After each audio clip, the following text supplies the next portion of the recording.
Hello again. Welcome to another episode of Leading from Alignment with our good friend, coach and mentor, John Opalewski. How are you today, John? Jim, I'm doing well. I'm really glad to be with you today. As always, this is a highlight of my schedule to Right on. spend time Yeah. with you recording. So how are, Yeah. how are you? How are you, Jim? I'm freezing, tis the season, fa la la, to be cold. I'm wearing boots right now, several shirts and a sweatshirt.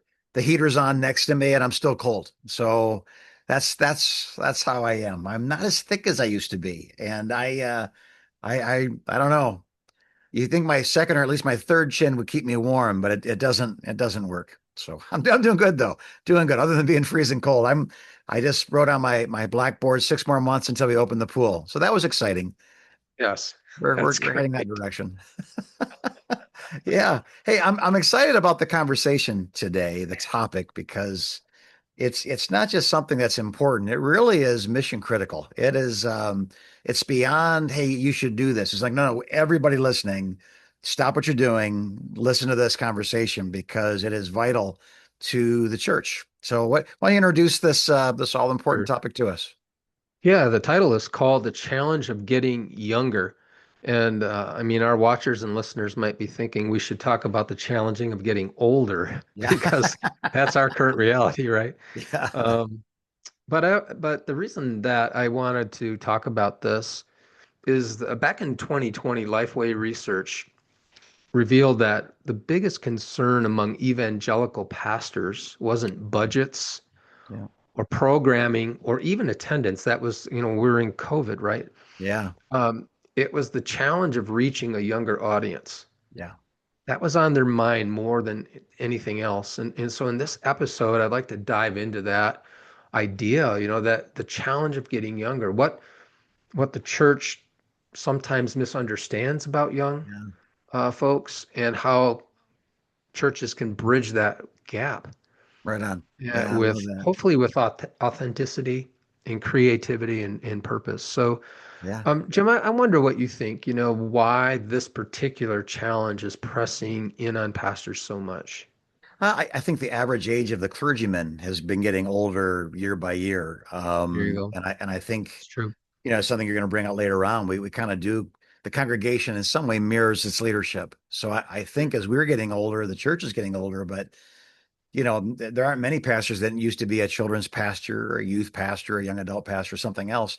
And they recognize, hey, that what I once enjoyed and knew well and was common in every church is getting more and more rare. An alive children's ministry, an alive youth ministry, young adult ministry, other than unless your fellowship has a young adult or college ministry, there aren't many churches that have a young adult ministry. So we are at a tipping point, a crisis moment in the body of Christ, unless we do some of the things you're going to tell us about today.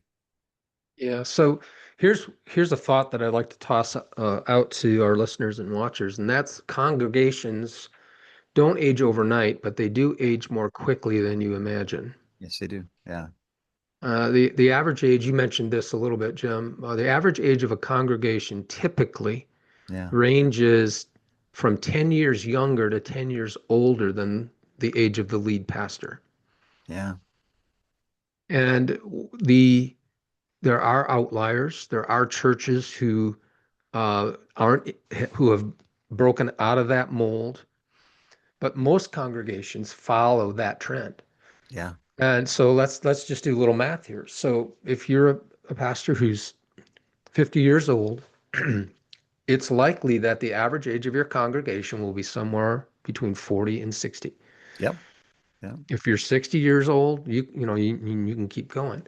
yeah, Uh, and there are some early warning signs I think we could pay attention to. Some are obvious and some might be a little less yeah. of an aging congregation. So here's an Okay, obvious one: the shrinking of your elementary, junior high, and senior high students.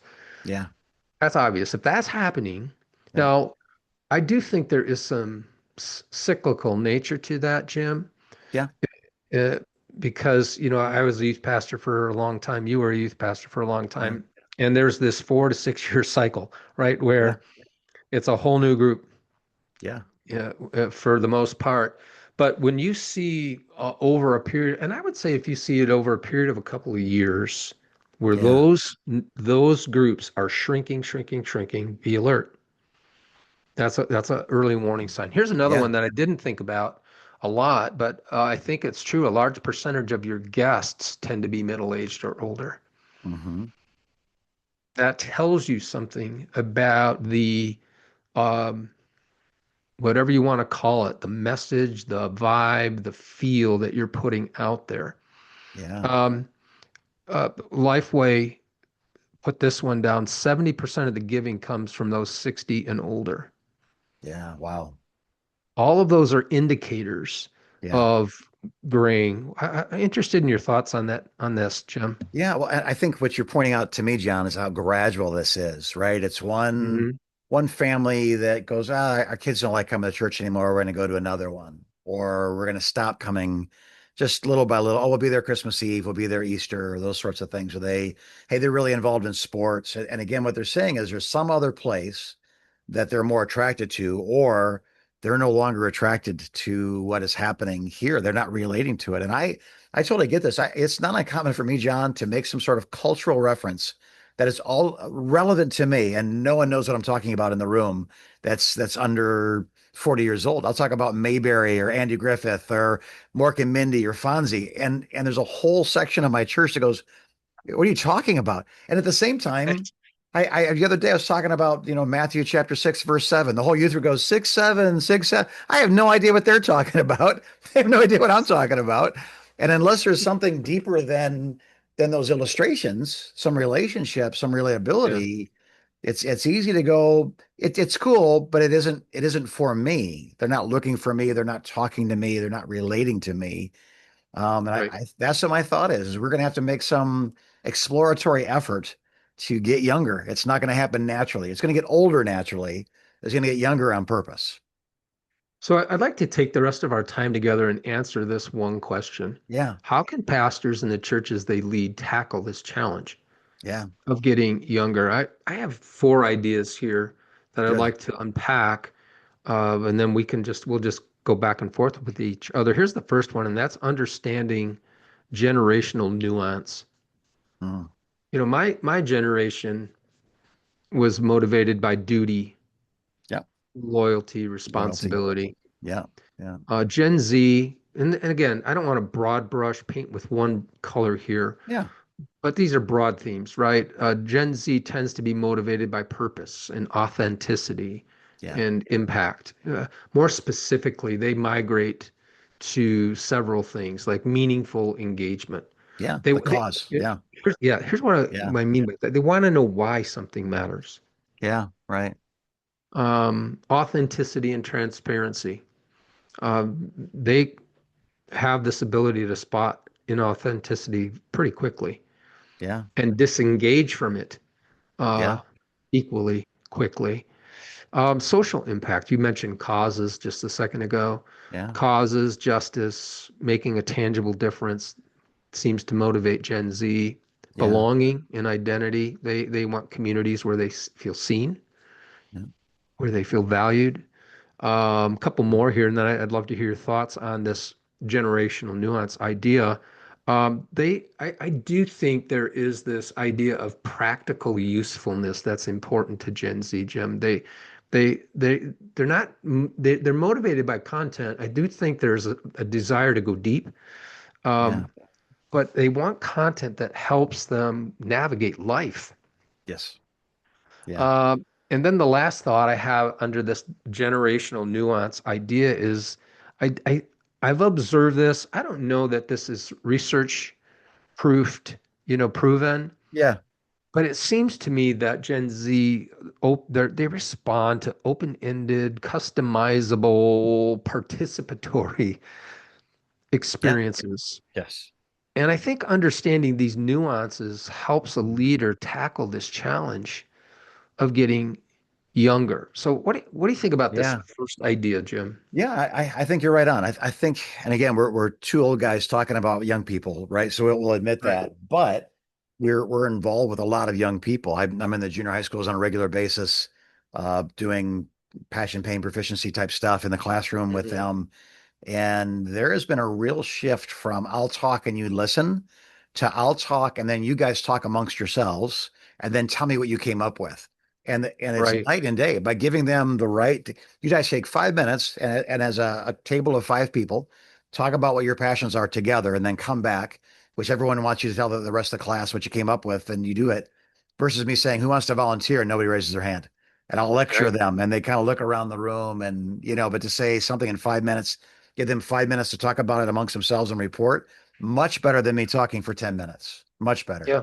And that wasn't the case 10 years ago. 10 years ago, I talked, they listened, they took notes, that sort of thing. Today, like they want skin in the game. They want to buy in to this thought, Right. especially a philosophical thought like that about purpose. They want to have their fingerprints on it and play with it a little bit. So, Pastor, we would encourage you to do some reading, Yeah. do some research, talk to some kids. We're gonna enlarge on that in a minute, Yeah. uh, so that you can understand that the generation that you're trying to reach is not Yes. motivated the same way you are. And that Yeah. doesn't make them less than you. It doesn't, it Yeah. just makes them different. Yes. Can I float the idea that, if we were to send a missionary to another culture, even a culture that speaks English, like Jamaica, that's a Yeah, different culture, different history, different values, but they speak English. We wouldn't go in there saying, hey, I'm going to speak my language my way. If we're going to try to reach people in Jamaica, we should probably understand a little bit about the Jamaican culture, what their struggles are, what their goals, their dreams, their fears are. And then as a missionary, 100%. begin to reach that culture. So I think maybe that's a good framework for me to look at it. It's not that I'm not a missionary, but I better be missional if I'm going to be, Mm. effective in reaching people because they've never heard of Mork and Mindy, that sort of thing. I need to Yep. study the people I'm trying to reach and bring the gospel to become a Greek to the Greek, a Jew to the Jew, Gen Z to Gen Z makes a lot of sense to me. Yeah. And that kind of leads to the second idea I have Yeah, about, how do we get younger? And that's to take a hard look at the entire organization. please. What age demographic is it designed Yeah, to reach? Because you're going to reach the age demographic you're designed to reach. yeah, right. Does the building and the way it looks and Yeah, feels communicate yeah, 1980s yeah, or some other bygone decade? yeah, Is the music and the worship style primarily geared to an older audience? yeah, Are we singing the same songs we sang 10 years ago with no new material yeah. introduced? Now, I like songs that we sang 10 years ago, 20. I Right. like those songs. Yeah, yeah, But are we aware of music and songs that are s- especially meaningful to students? yeah, And are we learning those and right, introducing that? Are we, who's our programming geared to? right. Our good friend and colleague, Paul Firestein, told me this, that at their church in Montana, it's called Echo Church, he said, John, kids win.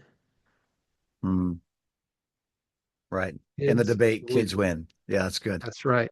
Yeah, He said to me, John, if we want our community to know we love them, then we need to love their kids well.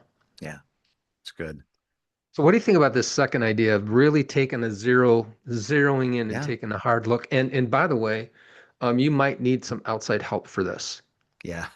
Just a thought. Yeah. No, again, I think there are people that are reaching families well and they could speak to this. I think what we're talking to is the people that are like, we don't seem to know what's wrong. I think it's a great place to start. Who are we talking to? Because that's probably who's coming to listen. And again, Right. we don't have to suddenly, like, all of a sudden kind of try to be, you know what I mean? Like, don't, because it comes back to that sincere piece, right? Don't be insincere. Don't, Just tell people, stop. Just tell people who are listening what you just did. That yeah. people who are Yeah. watching stop. I put my baseball hat on, made it crooked, and then did a gang sign. That's me being the white wappa. I that doesn't help. But again, Right. studies have shown that young people, elementary through high school, are attracted to the oldest person in the room with whom they believe they can relate. So just because you're Mhm. 70 doesn't mean, they don't want to talk to you or hear you. But if you're That's not right. relatable, then it doesn't matter if you're 20. So Mhm. being that person, so be you, be a leader, be a father, be a mother, be a grandfather, be a grandmother. When kids know they're loved, then they know they're safe. So I think it doesn't take a lot. So for example, leaving the kids in for worship before they go to children's church and saying to the congregation, kids know how to worship and we should be learning from them. The kingdom of heaven belongs to children, and hey, you should be worshiping in front of your kids because that's where kids learn to worship. So don't stand there with your arms folded because the music's too loud. This isn't Mhm. intended to reach you. Paul and Silas can worship in a prison cell after being beaten. You can put up with a chorus, at 95 decibels. It isn't bad worship music, it's bad worshipers because we become selfish. We become Yeah. religiously dependent Mhm. on a certain way of doing things. And Yeah. it is such a trap for the future church. I mean, we do a lot of consulting with a lot of churches.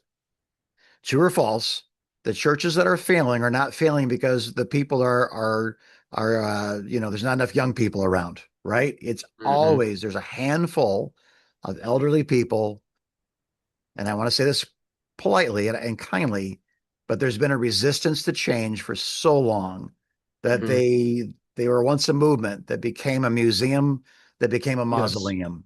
And then we lock Right. the doors and then we sell it to some other organization. It becomes a wedding chapel. Right. That's what happened more than anything else is we forgot to ask the questions that you're bringing up today. Are we actually relating to younger people? Because if we're not, you Right. can ignore it, but not for 10 years, 20 years, 30 years. Eventually, the church that you worship in becomes a bar and restaurant.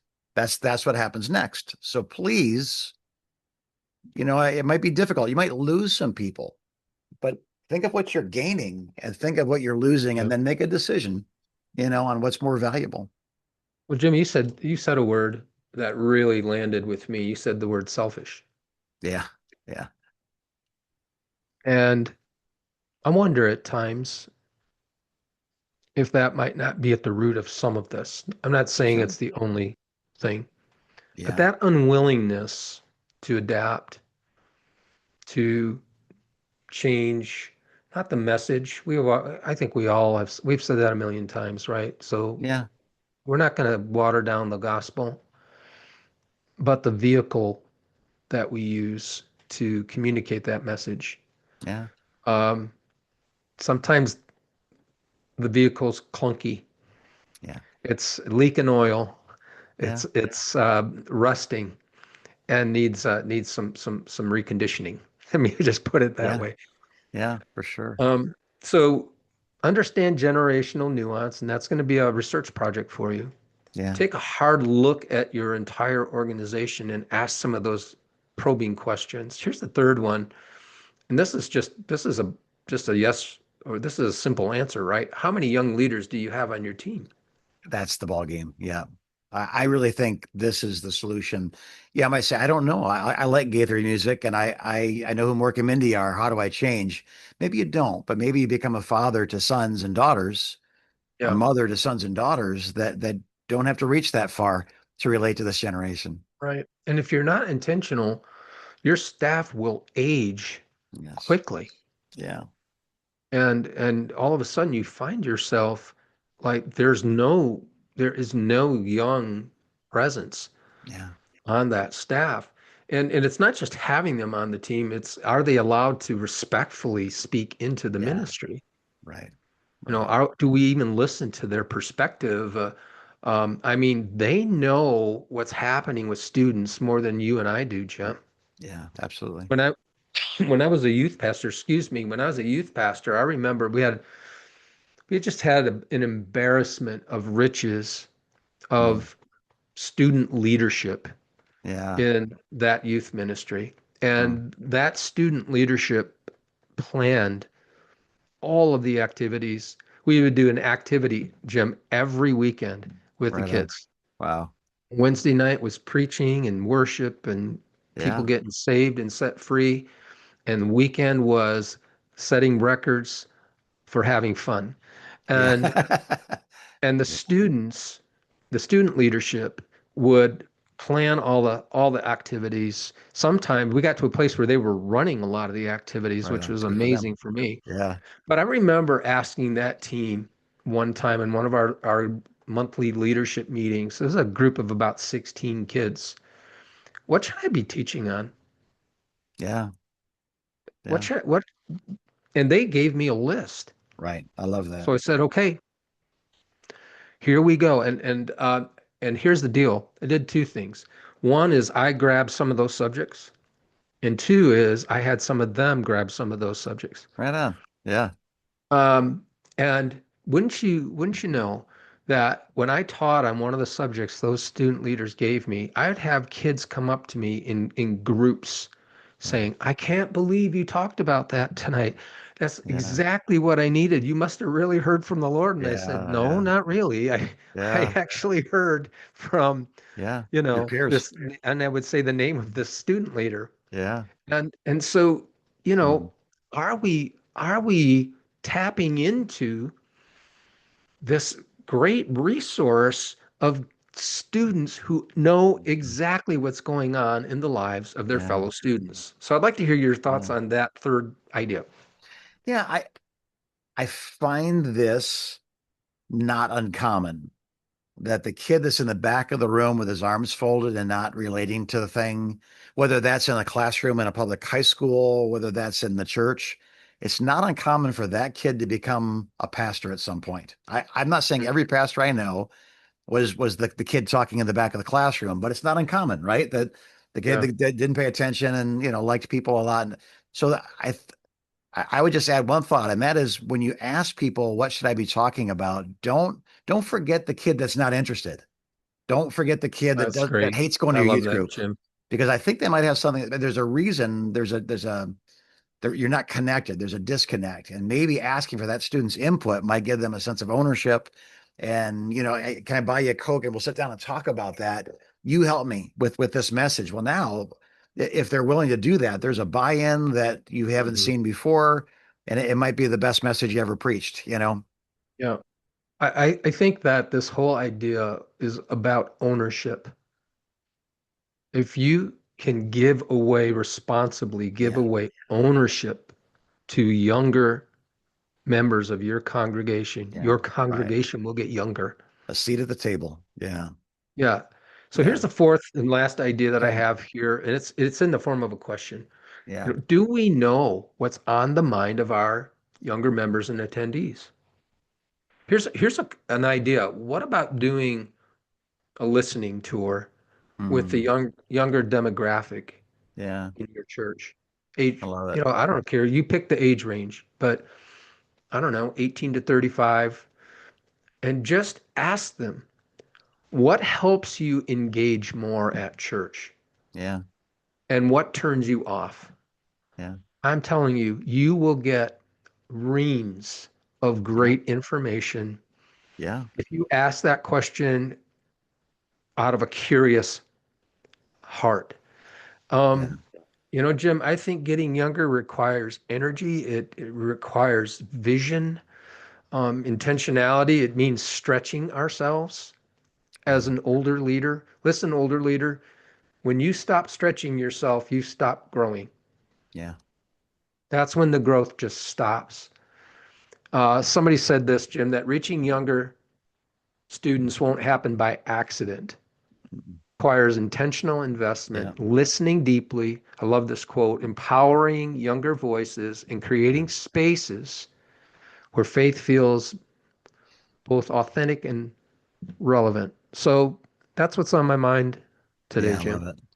I love it. And I hope again, people here, we're not asking an 80-year-old to be an 18-year-old, That's but right. we are asking people to care about every generation, not just the one that pays the bills, which is something we Hmm. maybe should touch on for a moment. And that is, but yeah, my 60 and 70-year-olds, they pay the bills and they want the music this way and they want and I would just come back and say, I get that.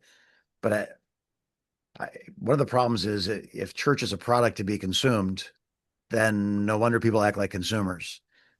But maybe we let them know this is not a product to be consumed. This is something that God instituted. It belongs to Him, and Yeah. we are tasked with reaching all generations. So we're not going to ignore the 80-year-olds. and have rap music, but we're not going to ignore the 8-year-olds and have hymns that with words in them they don't understand. So Yeah. there's a way to become all things to all men so that by all possible means some might be saved. And I think that's find someone who does have a heart for the young families and empower them. Give them the Yeah. vision, empower them, give them a place, give them a budget, give them a time. If you can afford a youth pastor, children's pastor, I think those are great investments if you find the right people. Look at people that already love this generation. School teachers are not school teachers for the money and the fame. They must have some love for kids. Yeah. And they say, well, but they're already busy with kids 5 days a week. Now, I could go fishing 7 days a week. I love to fish. People, they're teachers, and some of them really love kids. Give them a Yeah. place and a time and a budget. Let them stand on the platform, every once in a while. I think you change the culture by rewarding and valuing things. And Jesus certainly is famous for bringing a child and having him stand amongst the disciples and saying, "This is what you should be when you grow up."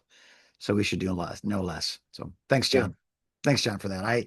Again, I think the one thing you said too, that thought you might need some help with this. It's a little hard to see from your perspective, especially if you already feel a little overwhelmed. So Converge is here to help. We actually have people that come into the congregation, watch what's going on, measure things, develop reports that you can look at, help you work through the results of those reports. Secret shoppers, a young family that come in, tell me what you see and don't see, smell and don't smell, feel and don't feel. There's all sorts of ways that we can be helpful to you as Converge. And if we can help you, go to convergecoach.com and we will be there. Once you click that button, we start responding quickly. So God bless you, our watchers and listeners. There's a generation to reach. The harvest is plentiful. And we know that maybe after this, you'll be looking for harvesters, in a different way. Mm. So we're praying with you as you continue to lead from alignment.